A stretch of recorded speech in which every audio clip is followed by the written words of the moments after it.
Welcome back. Well, Falen, as you saw, some of you know, well, just welcomed a new puppy, Frank, to her family. And as it goes with any pet, it's an adjustment, and we're going to make mistakes when it comes to that adjustment. Luckily, we know just the person to turn to. Audience, give it up for one of our favorites, K-9, everybody.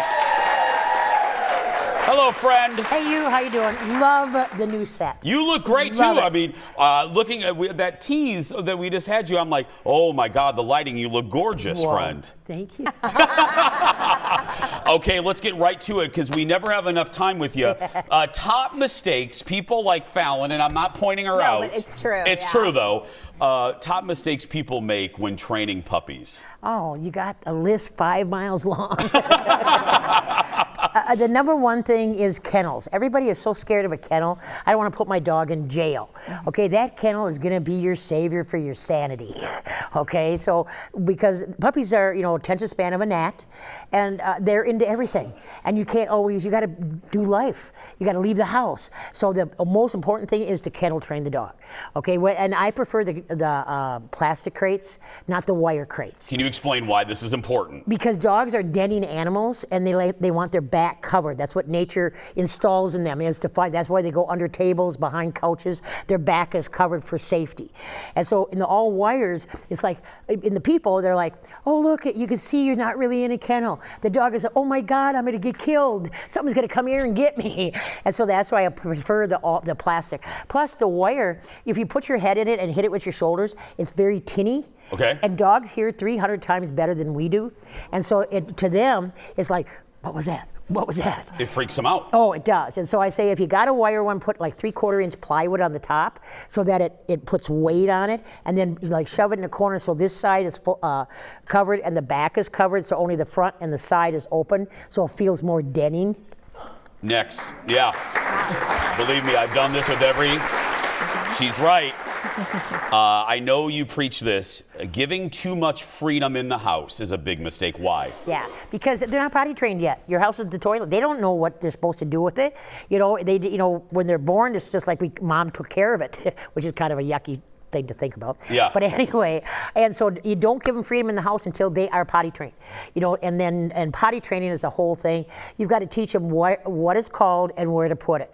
Many people go and walk the dog to go potty, so they don't have like the burn spots in their lawn or whatever. But then now what happens is 20 below in Minnesota, and now your dog won't go potty in his yard. He has to be walked. And so do you want to go out there in 20 below weather? Okay, so that's... separate the activities. Yes, and so you're going to have a spot in your yard, take them to that on a 15-foot line, stand still, and then you're going to go in like a calm chant, go potty, or get busy, get busy. I had an older gentleman saying, I don't want my neighbors to know why I'm out there. I don't want to say go potty. I said, well, then say sprechen die Deutsch. Sprechen die Deutsch.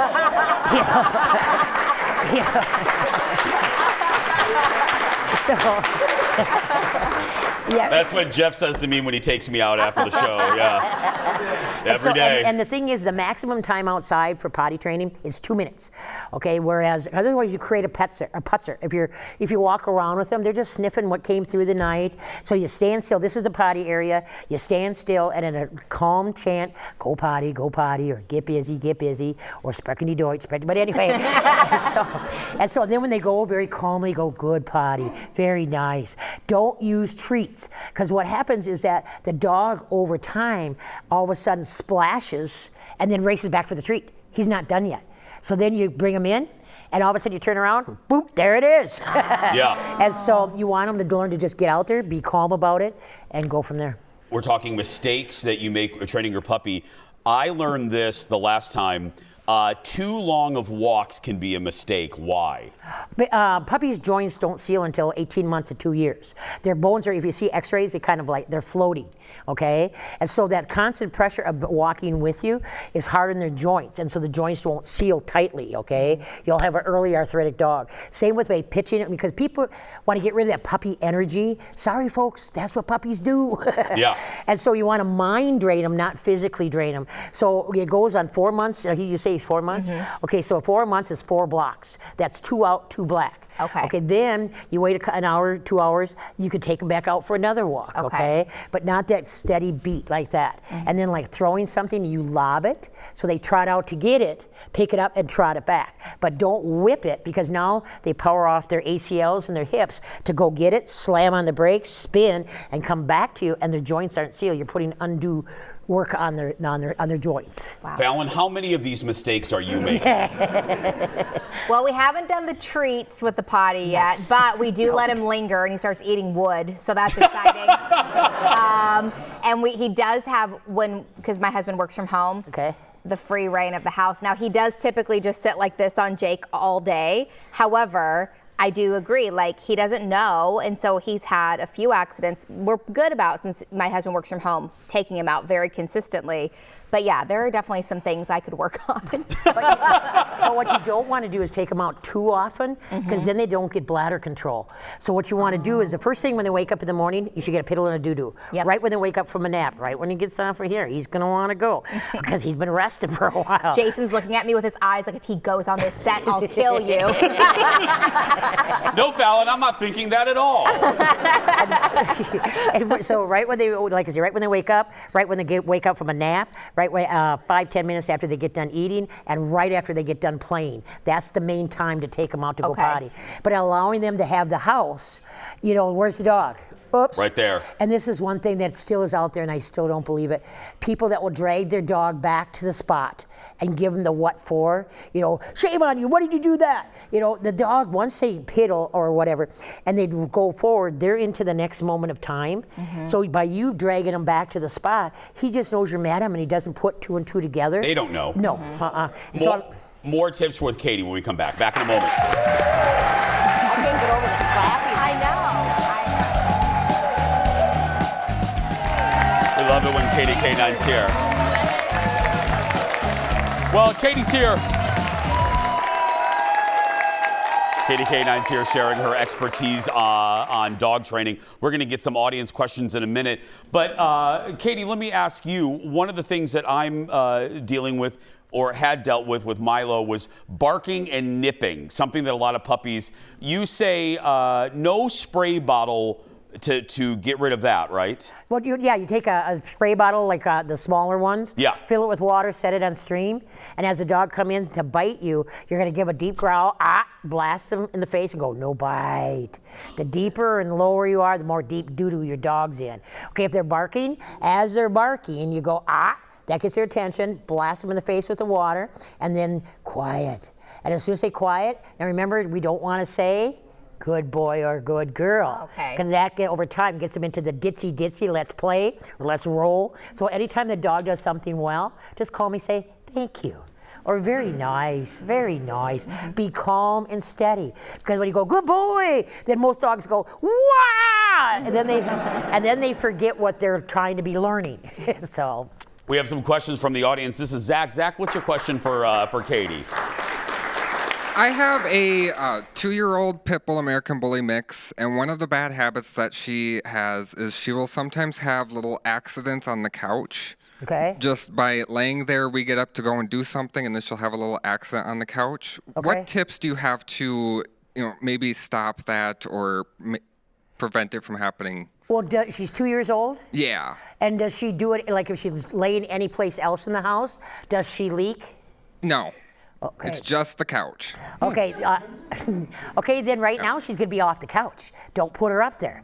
Put her on a leash and have her be at your because some dogs, females especially, after they get done getting spayed, some will leak while they're sleeping. Okay, and so it's not a potty training problem. So that's why I asked if she leaked any place else, like in her bed or whatever, because then that's something homeopathically you can give them something to stop that leaking. But otherwise, right now, if it's only the couch, she's gonna lose the right for the couch. She can be next to you, and for right now. I have a piggyback to Zach's question. Is it true, like Zach said, his dog is 2 years old. Do puppies regress at a certain, I've always heard the wives' tale, 4 months they regress. I noticed Milo, that little brat, about 4 months he forgot everything we trained him. Is that true? Oh, definitely. Because they go through learning stages, just like our 2-legged kids. From the kindergarten phase to the 3rd grade to the 6th grade, so they go through different phases. And that's that's why some people go, oh, they're finally getting it. And then all of a sudden 2 weeks later, it's like, where'd you come from? And then back to the square one again. And it's just testing phase to see what kind of leader you are. And it's not me master you dog by no means. We have one more. This is Louie. Louie, what's your question? Well, I actually have a cat, but he acts a lot like a dog, so we call him Cat Dog. I do cats. Yeah. Yeah, and that's what I was gonna ask. Like, are there like tricks that you can also teach your cat, like train them like a dog? Because he does follow commands. Like he follows sit. We take him on walks. It's just, are there things you can teach a cat like you train a dog?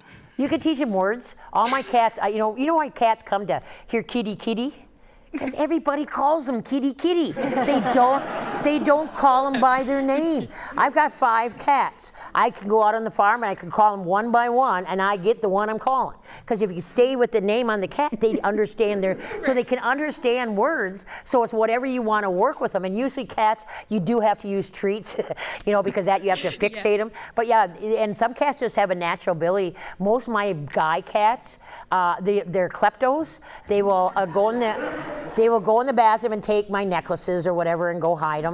And anyway, yeah. And they like to play fetch. You roll up a piece of paper, you throw it, the cat goes out and brings it back. It's funner than heck. I love it. Katie has a kleptomaniac cat on her hands. Audience, give it up for Katie K-9. Head to her website, katiek9.com, for more information. You can find out where you can listen to her radio show, Katie K-9, on My Talk 1071.